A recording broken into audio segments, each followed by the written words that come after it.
Live క్లాస్ని ఎప్పుడైనా మనం దాన్ని ఎడిట్ చేసుకోవాలనుకుంటే ఇప్పుడు మీకు ఇది క్రియేట్ అయిన తర్వాత ఇట్లా కనిపిస్తుంది. ఇక్కడ కనిపించినప్పుడు క్లిక్ చేస్తే వ్యూ అటెండెన్స్, ఇక్కడ క్లిక్ చేస్తే అటెండెన్స్ కనిపిస్తుంది. ఎడిట్ డీటెయిల్స్ క్లిక్ చేస్తే ఒకవేళ ఆ ఫ్యాకల్టీ కుదరకపోతే ప్రియా మేడంకి ఆ రోజున ఇంకో ఫ్యాకల్టీని చేసి అప్డేట్ చేశారంటే ఆ ఫ్యాకల్టీ హోస్ట్ అవుతారు ఆ ఎగ్జామినేషన్కి. అట్లా ఎడిట్ చేసుకోవచ్చు, ఫ్యాకల్టీని మార్చచ్చు.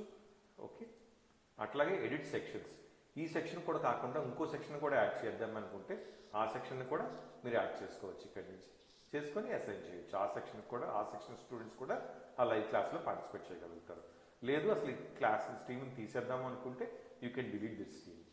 ఈ రికార్డింగ్ క్లాస్ లైవ్ క్లాస్ని రికార్డింగ్ పెట్టుకుంటే మీరు ఆ రికార్డింగ్ కూడా మీరు ఇక్కడ రికార్డింగ్స్ అని క్లిక్ చేసుకొని ఏ క్లాస్కి central branch 10th class click చేస్తే వీళ్ళకి మీరు యాడ్ చేసేయచ్చు ఆ స్ట్రీమ్ని.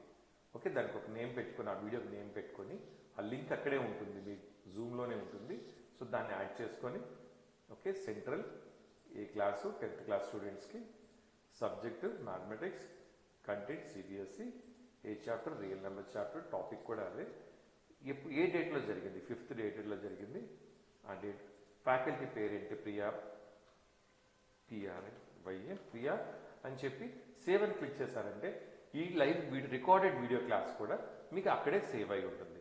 వెన్ ఎవర్ చిల్డ్రన్, ఒకవేళ ఆ పిల్లాడు అబ్బాయి క్లాస్ మిస్ అయి ఉంటే, లైవ్ క్లాస్ మిస్ అయి ఉంటే తర్వాత మళ్ళీ చూడాలనుకుంటే కూడా ఆ క్లాస్ని చూడగలుగుతాడు.